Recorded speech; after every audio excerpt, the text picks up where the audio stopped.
ఈరోజు ఇక్కడ ఒక విచిత్రమైనటువంటి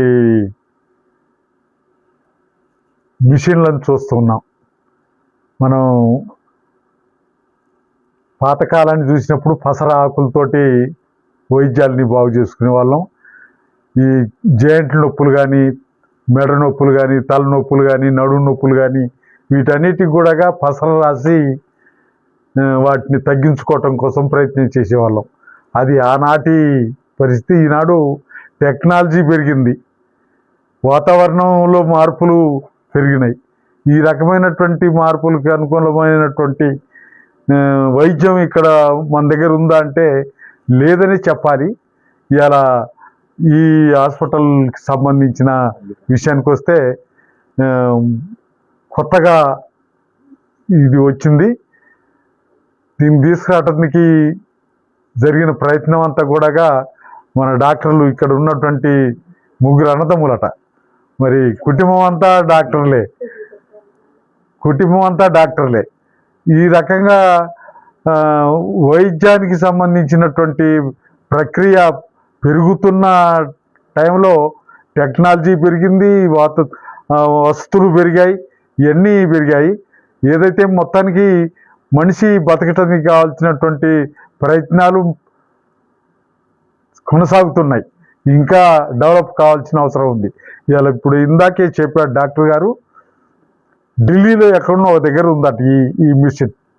ఇవాళ మన దగ్గర ఈ మిషన్ని తీసుకురావటం జరిగింది. ఇది ఏం చేస్తుంది అనే విషయానికి వస్తే, వైద్యం అందుబాటులో ఉన్నది, దాన్ని అందుకునేటువంటి పరిస్థితిలో మనం లేము. అందుకనే ఇవాళ ఈ వాతావరణంలో ఇబ్బందులు పడుతున్నటువంటి మనందరికి కూడా ఈ వైద్యం అనుకూలంగా అందుబాటులో ఉండాలి. దాన్ని అందుబాటులోకి తేవాలంటే మనల్ని పాలించే పాలకులు కూడా దానికి కొంత చైతన్యవాల్సిన అవసరం ఉంది. ప్రభుత్వాలు సరిగ్గా సహకరించకపోతే, ప్రభుత్వాల వైపు నుండి సహకారం లేకపోతే, నిజంగానే ఇప్పుడు ఇంత తెలిసిన డాక్టర్ ఉండి కూడా ఏం చేయలేని పరిస్థితి. అదే సమయంలో డాక్టర్ ఏమన్నా చేద్దామనుకున్నా నేను దాన్ని అందుకోలేని పరిస్థితి. అందుకోలేకపోవటానికి కారణం ఏంటంటే ఆర్థిక పరిస్థితులు, ఆర్థికమైనటువంటి విషయాలు మన గమనంలో ఉండాలి. ఇలా నేను ఒక 2-3 సార్లు హాస్పిటల్లో జాయిన్ అయ్యాను. హార్ట్ సర్జరీ అయింది, మరి కిడ్నీలు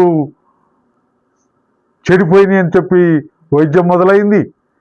కానీ ఎవరో ఒక ఇటలీ నుంచి వచ్చినటువంటి ఒక బ్యాచ్, నేను ఆ రోజు చచ్చిపోయేవాడిని. ఇప్పటికీ నాకు సంతాప సభలు ఎన్ని జరిగేటియో.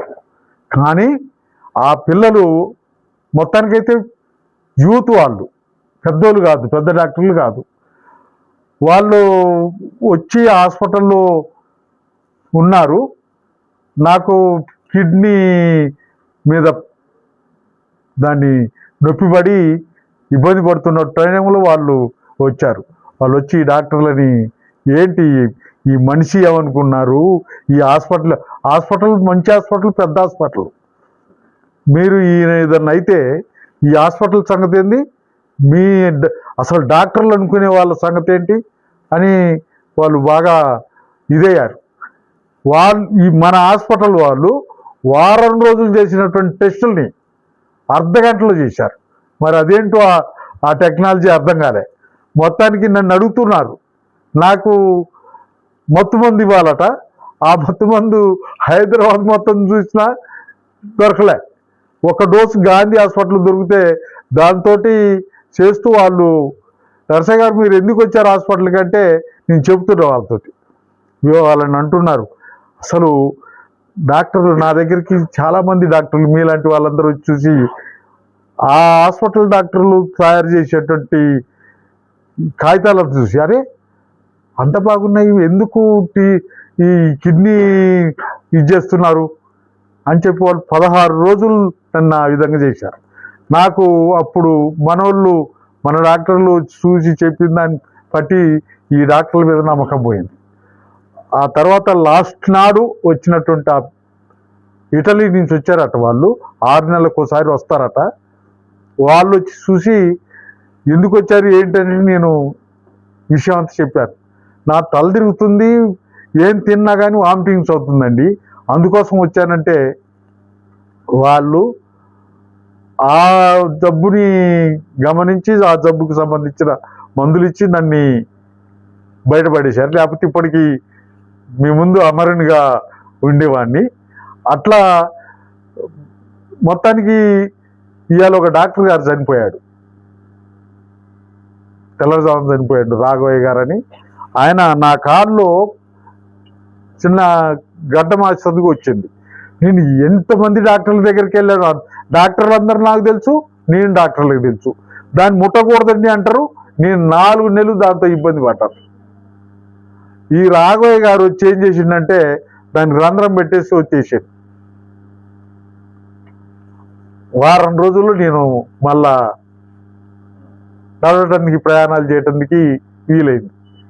అట్లా నాకు నమ్మకం ఏంటంటే డాక్టర్ మీద నమ్మకం లేకపోతే ఎటువంటి చిన్న జబ్బు అయినా కుదరదు.